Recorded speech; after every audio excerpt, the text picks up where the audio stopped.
Cold War specialist is about to help us dive deeper into the larger strategic challenges posed by Putin's war and gain a better perspective on what's led to the current invasion. With me here in Washington, former Secretary of State Condoleezza Rice. Secretary, great to have you here this morning, particularly to react now to this breaking news, because the world may lean into hope. Do we not move too quickly toward that, knowing that a delegation from each Ukraine and Russia now about to meet today on the border? What do you make of it? Well, I'm certain that Zelensky and the Ukrainian government will use the words of Ronald Reagan, trust but verify here. And so it's always a good thing if in the middle of something like this there's a chance for a peaceful resolution, because we can see the suffering in Ukraine, these incredibly brave people and what they're going through. But we'll see what terms the Russians offer. And I'm sure that it's a good thing that they're going to talk. But if anything, what this may show is that Vladimir Putin expected an easy win here. He thought he would waltz into the capital, into Kyiv. In his own delusional rendering of history, Ukrainians and Russians are the same, and he would overthrow this government and might even be welcomed as a liberator. And of course, the reality has been something quite different. So perhaps this is a little bit of a signal that the Russians bit off more than they can chew, but we'll see. Let's wait and see whether anything really materializes here. Wrote down exactly what you said. I often take notes when you speak. Delusional rendering of history. Delusional. Let's just settle there for a second. Senator Marco Rubio, the top Republican on the Intelligence Committee, tweeted this: "I wish I could share more, but for now I can say it's pretty obvious to many that something is off with Putin. He has always been a killer.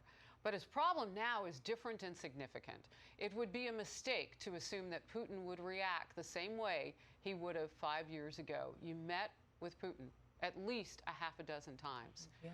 You describe him differently today, too. Why? Well, I met with him many times, and this is a different Putin. He was always, as Senator Rubio said, this was an ex-KGB man. He once said, "You're always essentially a KGB man if you are." So he had that tough veneer. He was always calculating and cold. But this is different. He seems erratic. There is an ever-deepening delusional rendering of history. It was always a kind of victimology about what had happened to them.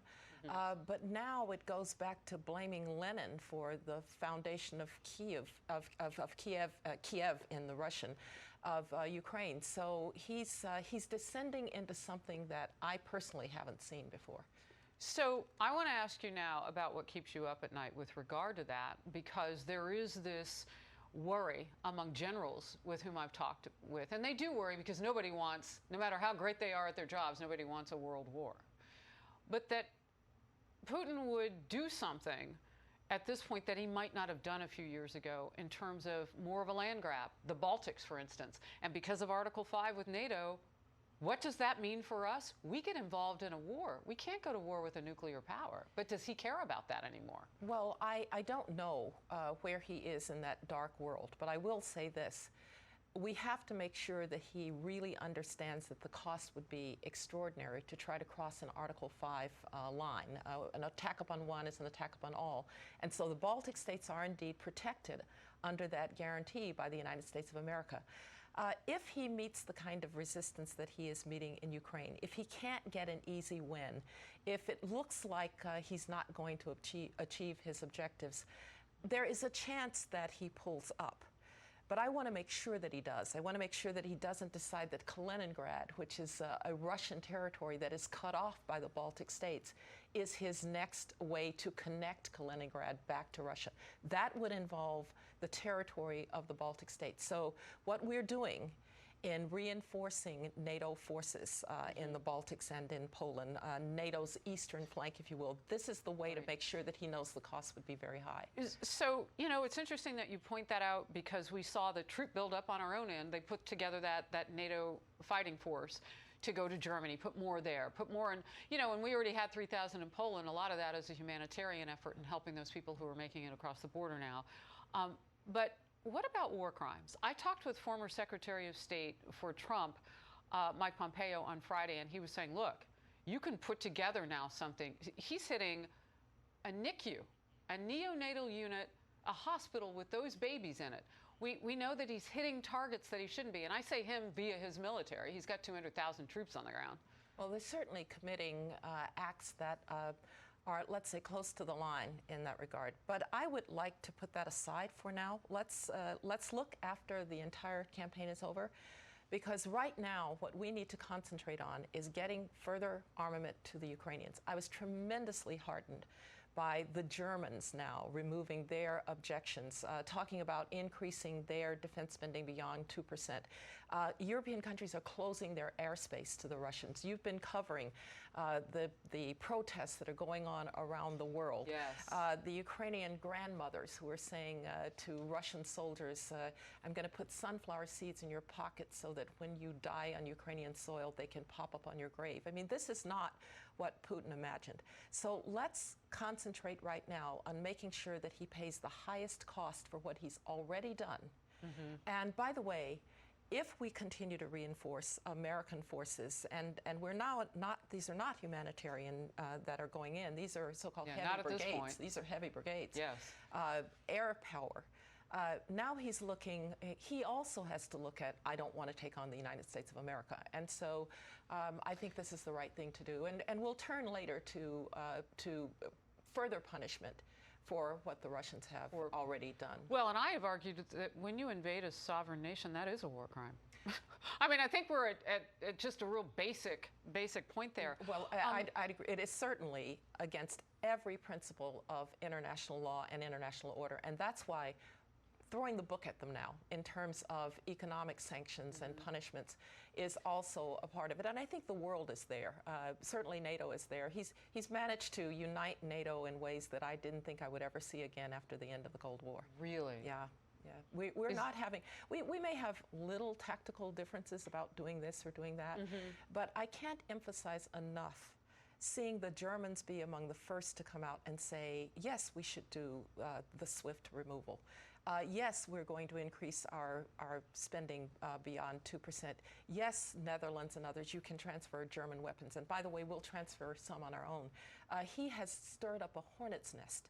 And we need to make sure that it stings him and stings him hard. Because back in Russia, people have got to be asking, if the last 30 years of being better integrated into the international order, of being able to go to graduate schools at places like Stanford and Harvard, of being able to buy Western goods for your kids, is Putin putting all of that at risk with now the isolation of Russia so that it begins to look again like the Soviet Union that was completely isolated from the world. For Russians who don't even remember the Soviet Union, this has got to be a terribly bitter pill to swallow. That may speak to the issue of why they're protesting in the streets, yes. willing to literally die for free speech against this war with Ukraine. It's a really, you stacked up a lot of facts there. I want to put some more into perspective now. Back in 2008, you were one of the first world leaders to fly to Georgia when the Russian military was still making moves there. Actively, you were involved in the ceasefire negotiations. What does it take to get Putin there today? Do we know well enough what he wants? Well, he has done things in Ukraine that, frankly, he didn't do in Georgia. I mean, the campaign in Georgia was relatively fast. And I just might note, there were pictures this morning of massive protests in Georgia against this war. Let's remember that the Georgian government, the government of Mikhail Saakashvili, remained in power. The Russians had actually said, personally to me, that they wanted Saakashvili gone. And I told them, we don't have secret talks about removing a Georgian president. And so the very fact that the Georgian government not only survived, but today Georgians are free to protest the Russians, says that maybe he didn't even achieve his goals there. Frustrating him, that's what it takes to get him to back off. And when Russian soldiers are dying, and by the way, it's very hard now to keep everything quiet. I'm very pleased that the administration was releasing intelligence about what he was doing and what he was going to do. Along the way. Reading his mail. He's got to be wondering, who are these people around me that were talking to the Americans? It will feed his own paranoia about his own inner circle. Fascinating. And I hope no one missed that. You told him we don't keep secrets about taking others out in other countries, and then he didn't. That's right. Well, Secretary Rice, he listened to you. Well, I told the foreign minister that, and in fact, I said, I'm going to go call everybody I know and tell them that one of your conditions is removal of Saakashvili. Being truthful, the United States has always been best in these information wars when we're telling the truth. Not when we're using our own propaganda, but when we're telling the truth. And you have people in Ukraine and a huge population in Russia that knows that their government is not telling them the truth. I've been told, you know, the Russian television is playing World War II and Nazis and so forth. But, you know, nobody under the age of 40 in Russia watches television. They're on the internet. They can see what's happening there. They can see. And so he's having a harder time hiding his crimes than he did even in 2008. Secretary Rice, a pleasure to have your time, your expertise here on Fox News Sunday today. Thank you very much. Good to see you. Good to see you.